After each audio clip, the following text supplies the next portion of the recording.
In the middle of the 20th century, legendary designs like the Huey, the Cobra, and the Me-24 heralded the start of a new era, the era of helicopters.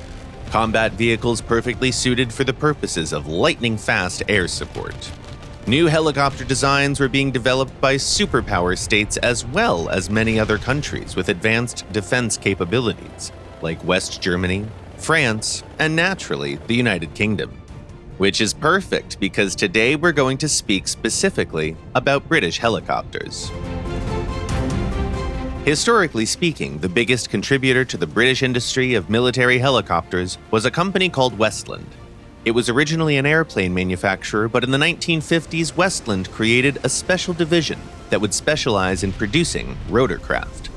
Initially, Westland Helicopters were simply building American helicopters like the Sikorsky H-34 under licensing agreements, but eventually the experience accumulated throughout the years, as well as the arrival of new talent through mergers and acquisitions, allowed the company to set bigger goals. The first mass-produced military helicopter by Westland was the Scout, a multi-purpose light helicopter.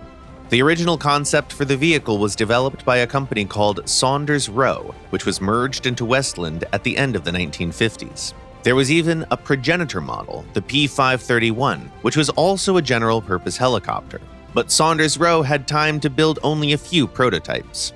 It was under Westland leadership that the development of the project was finally finished.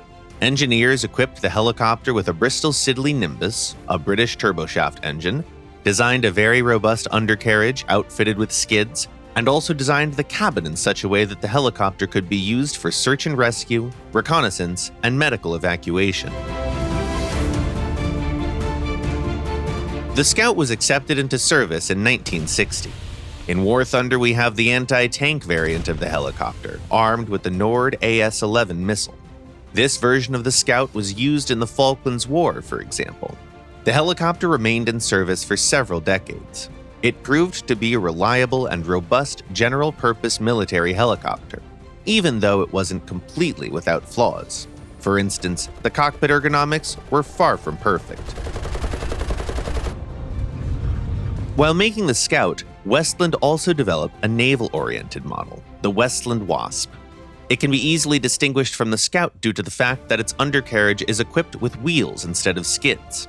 Engineers also outfitted the helicopter with foldable rotor blades and introduced a number of improvements to make it easier for the vehicle to withstand demanding carrier operations.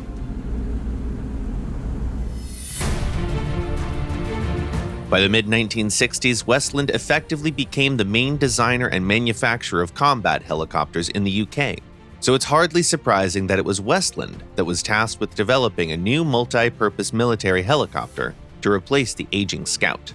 According to the original list of requirements, the new vehicle had to retain the flying characteristics of the preceding design, while also being able to transport a crew of 10 or even a combat vehicle. Moreover, the new prototype was expected to be more reliable and have more potential for modernization. Eventually, one of the models developed as part of that project, the WG-13, was used as a base for the first variants of a new production helicopter. The development was also joined by Aerospatiale, a French aerospace manufacturer, as Westland was really keen on challenging the Huey supremacy on the market with their new multi-role design. As we know now, the Huey largely remained undefeated, but the AH Mark I, also known as the Lynx, proved to be a pretty effective helicopter and was accepted into service in the UK. Performance-wise, the Lynx was very impressive indeed. The helicopter could fly at 250 to 300 kilometers per hour and, despite its size, was also surprisingly agile. Furthermore, it was better protected than the French Gazelle or the Alouette. Throughout its service, it was fitted with a variety of armaments, from Ehrlichen 20mm cannons to TOW and Hellfire ATGMs, as well as Stinger missiles. All in all, thanks to the outstanding efforts of Westland engineers, Lynx helicopters quickly earned favor with British pilots. They were used in several armed conflicts, including the Falklands War, the Iraq War, and in Afghanistan. Apart from helicopters from the original series, War Thunder also features a special demonstrator Lynx known as G-Lynx. This particular helicopter was modified specifically to set a new speed record for helicopters.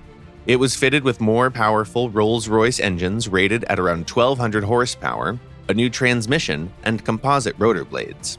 On the 11th of August 1986, a G-Lynx with Trevor Egginton at the controls and Derek Clues as flight test engineer alongside him reached a speed of more than 400 kilometers per hour. An official record it still holds, by the way. In 2000, Westland was merged with Augusta, an Italian helicopter manufacturer. As Augusta Westland, the company kept on developing and manufacturing rotorcraft, like a licensed version of the American Apache, fitted with British engines and avionics. Nowadays, though, Westland is part of Leonardo, another pan-European manufacturer. And Westland helicopters, they still remain in service. The important question is, do you enjoy flying them? What are your favorites? Tell us in the comments below.